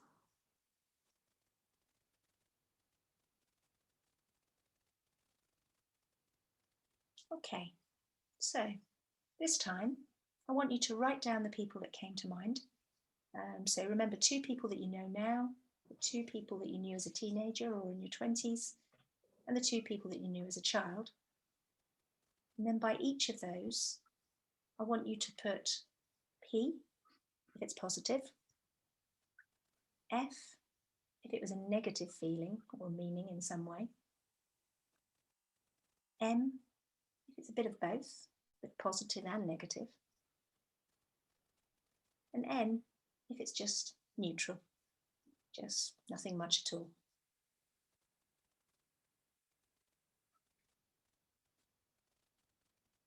Okay, so just give you a few minutes to do that.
Okay, have you all done that? Pretty much most people? Okay, anybody want to share on this one? Who wants to share? Shall I go again? Yeah, if you don't mind, that'd be great. What, in order? Yeah. Okay, do you want me to put down, I've got word association, should I say that as well, or just the Yeah, anything you want to share. So I mean, put the positive, but you can say why as well, if you like. Oh, okay, well, it started off positive anyway. So it was my friend Sarah, positive, always there. My other friend Matt, positive, he's very stable in my life. Yeah. Then we went on to teenager, and it was two friends at school.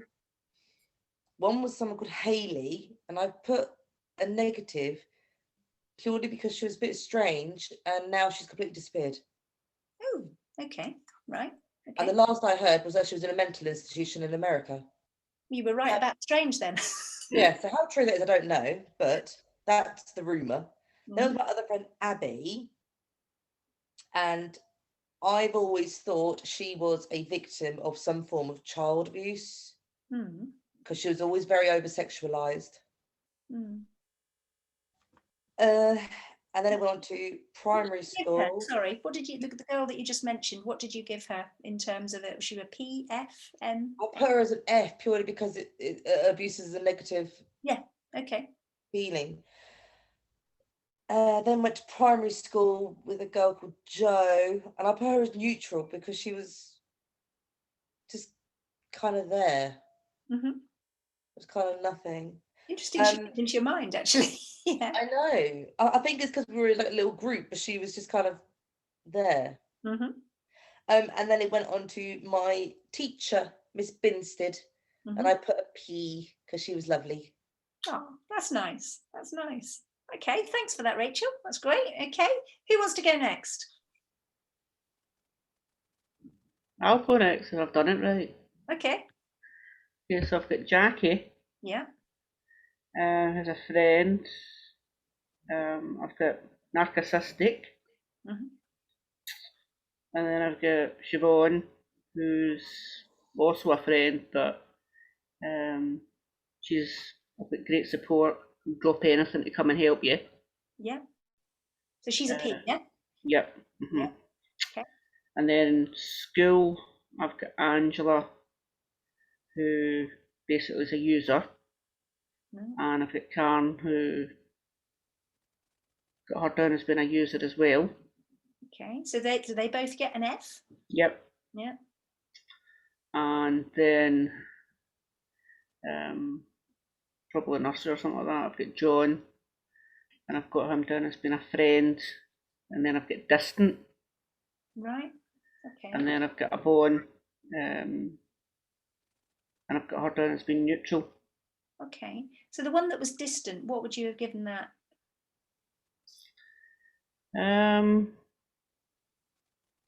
Probably neutral. Neutral as well. Mm-hmm. Okay. Okay, thank you for that. Okay, anybody else? I don't mind. Go on, Angie. For the two people, they were my twin daughters, Kira and Jess, and I'm just really proud of them. They make me laugh and they're good girls, so they always make me smile. Okay. For the teenage ones, sorry, is that a P for the twins then? Oh yeah, P's. Is that your two? So you're counting. My two daughters, yeah. The two came in. And then for the teenage ones, I've got Ozzy Paul, who was my first love until he moved back to Australia. And then my friend Nikki, she was in my dance class at college, but then she also ended up working behind the bar with me as well. So she was my fellow student and colleague. So I got on really well with her. So they were both P's. Right. Okay. And then for childhood, I've got Kay, my friend, and I put an M for her because I always thought she was a good friend, but then it turned out that she used to lie quite a lot, and so that ruined that a bit, even though she was always really nice. Right. And then my other friend Taz, she was my friend through high school, and she was just really, really funny. And again, she liked the same music as me and everything, so we used to really get on. So they were all P's except for Kay, who I've put as an M. Right. Okay. Right. Thank you for that. Okay. Who wants to go next? Let's have some more. Shall I go? Yeah. Barbara, go for it. Right. So I've got for now a partner, P, my rock and teacher in a positive way. And Julie is my best mate, and she's a nurturing mum and very honest and loyal. So both P. As a teenager, I had actually a friend who has everything. So I don't know what that is, but I could give her a P, an F, an M, and an N because it's kind of in the past. And she was, as a P, she was a free teacher's daughter, and I admired that. She was free because she was like a teacher's daughter, and she was always a bit like 1960s style, so she could do what she wanted, and I admired that. As an M, I would give her, because she betrayed me with my boyfriend. I initiated that, so that's the M, because I initiated that out of a weird belief. and SN because I just wish her all the best, and you know, I feel actually neutral about it, but it came all up, so I kind of had everything in it. Yeah, so it's quite a story there. Yeah. So, and then I've got Carsten, which is my ex. He has an M, obviously. Otherwise he wouldn't be an ex. So, and then as a child, I've got my music grandma. So she was very arty, and so she has a P. And then I had a babysitter who always saw me close, and so I can only remember it from the kindergarten age. So I know she's done a lot of closing and stuff like this, and she has got a P as well. Yeah, that's nice. So quite a lot of positives there as well, but yeah, lots of mixes in some respects as well. Yeah. Okay, thank you, Barbara. Anybody else want to have a go? Who wants to share? I'll have a go. I'll go. I've got two. Go on, whoever wants to go first. No, it's okay. You go first, Paula. Oh, okay. Okay, so people I know now, the first one was my husband, Paul, and he got a P, and it came up with soulmate, and I feel completely at ease with him. I can tell him anything, no judgment, no nothing. Then it was my friend Bex. Again, she's a P, she's a soul sister, and I can tell her anything. Nothing's off limits there. And when I was a teenager, it was my best friend in school called Kerry Ann, but I've given her an M because she was very interesting, but as a person, she wasn't who I thought she was, and she could be very overwhelming at times. And then a girl I went to veterinary college with called Kelly, and she was an animal lover. She was a bit strange and a bit weird, but she was very compassionate, and that's what I can remember about her. Absolutely lovely, lovely girl. And then when I was a child, which really surprised me, we had this lady in the family that we called Nana Caesar. She wasn't related to her, but she was an old lady, and Mum and Dad knew her for years. And she came up, and she was very loving, and she loved cats, absolutely loved cats, and that's what I can remember about her.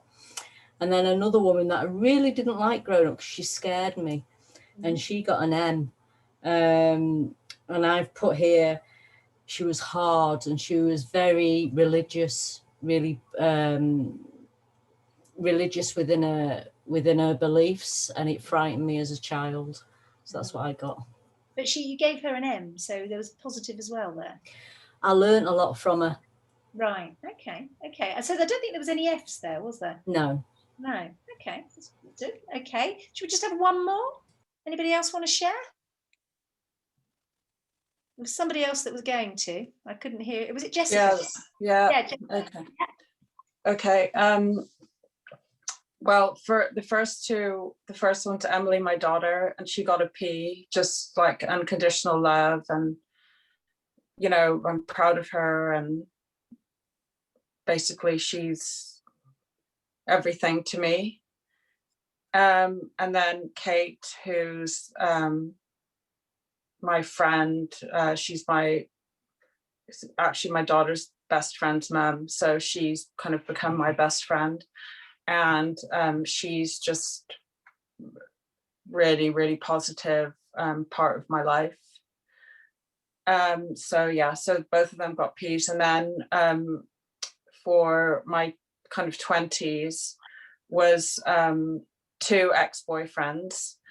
One of them got an M because I mean, I have some good memories of, you know, time with him, but then it ended really badly. So I've given him an M.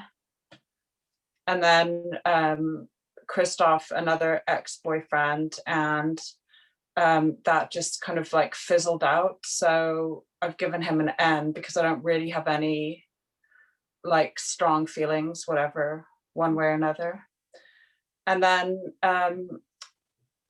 for my childhood, my two kind of best friends when I was growing up in California was Tina and Michelle, and both of them got P's because I've only got like kind of happy, sunny, beachy, swimming pool memories.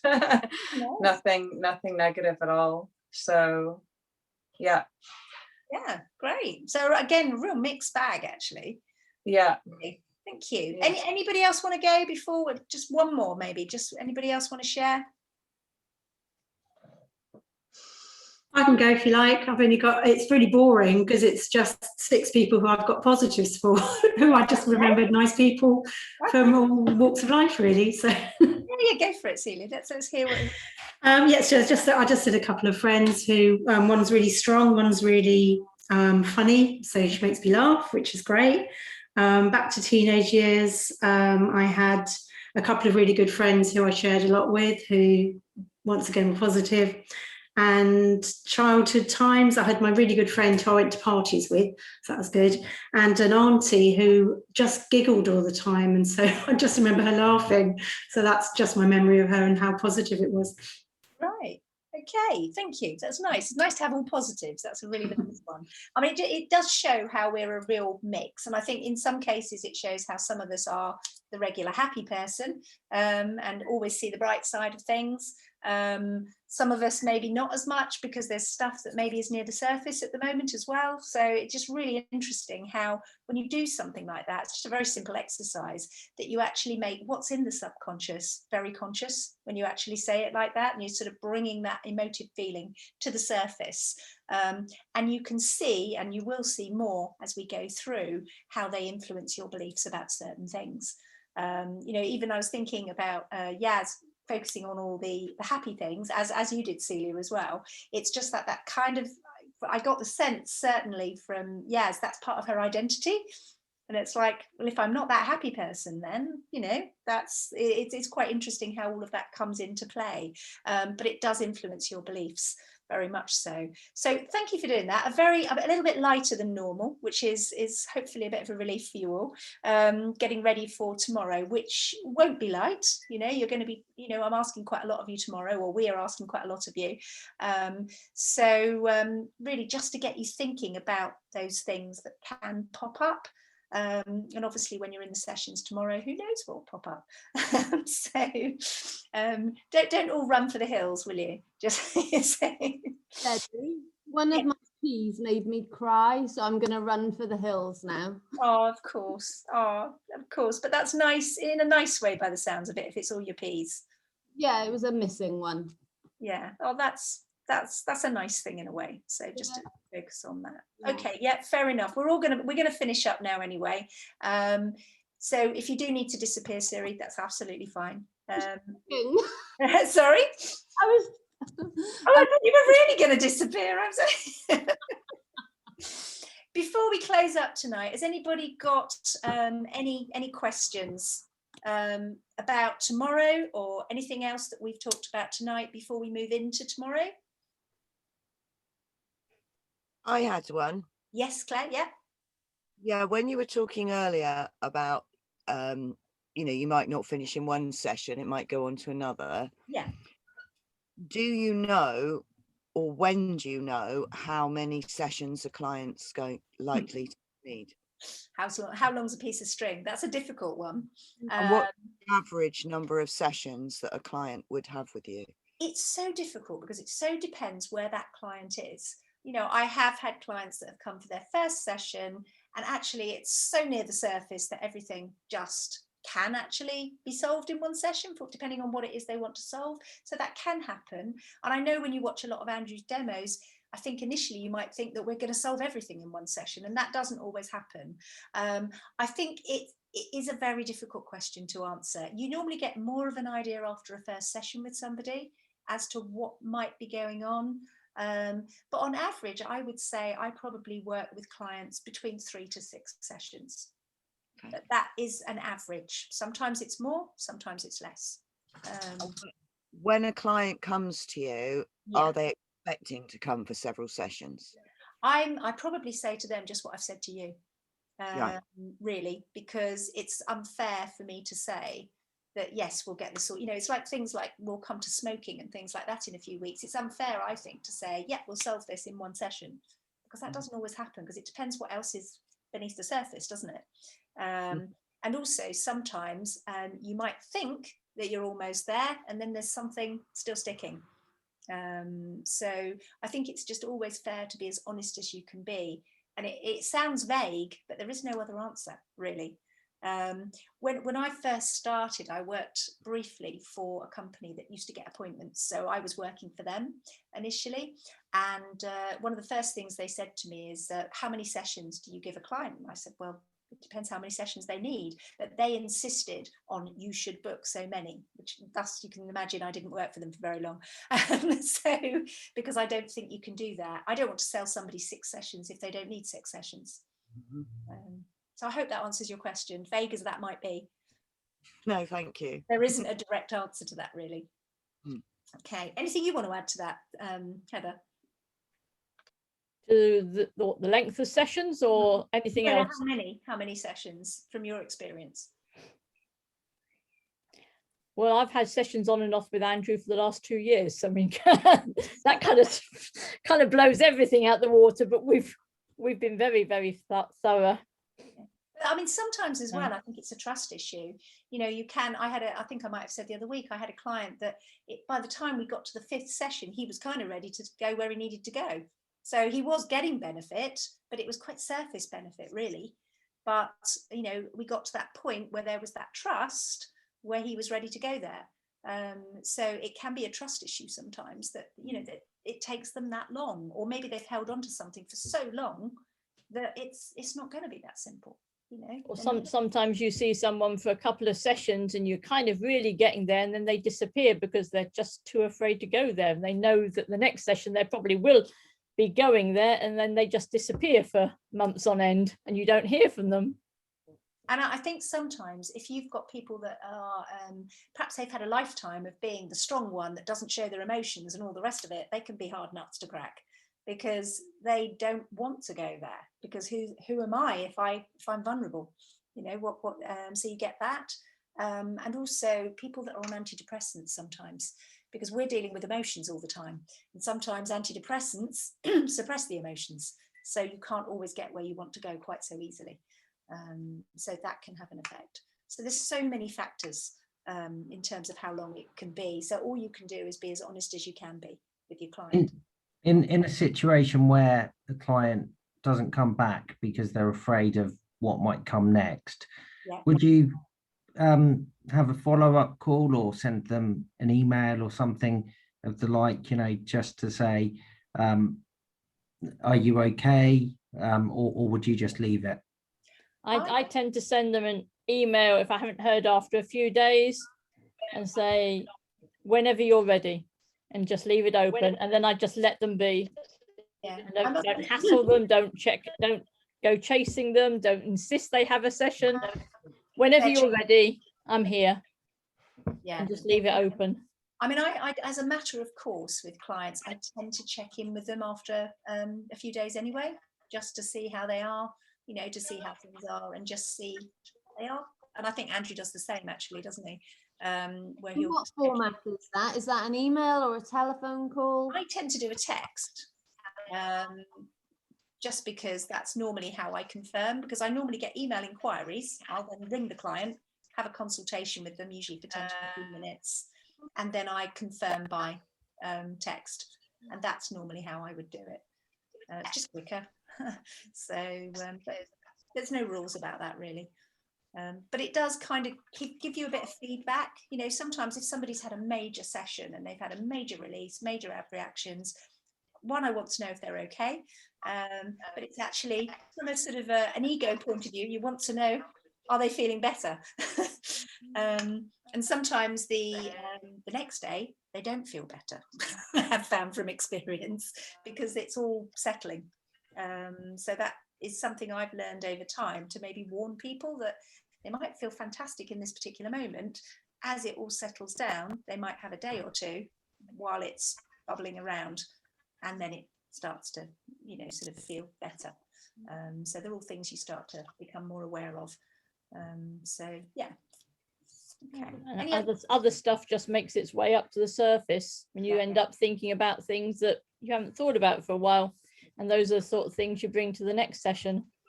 Yeah, I did one session, and at the end of it, I just felt like such a release that I even feel like I needed a second session. So then the second session we went in and I spoke about something else. So it's just like building on, I guess. Yeah, I mean, it depends what's, you know, I have had times where a client's come with the intention of quite a few sessions and they've just been so ready to let stuff go that it's just like, do you know what, actually I'm okay. And other times you'll find that you've been working with a client, particularly particularly a client that's been in therapy a lot for lots of different things, and they don't actually want to finish with you. They want to keep coming back, and it's almost like, oh, you know, I was really enjoying this. I don't want to, you know. So everybody's different, you know. So anyway, okay, well, I better let you all go home. We're 1 minute to 9. That's not bad going, is it? We're almost on time tonight. Good. Okay, have a good evening. Try and be as prepared as you can for tomorrow.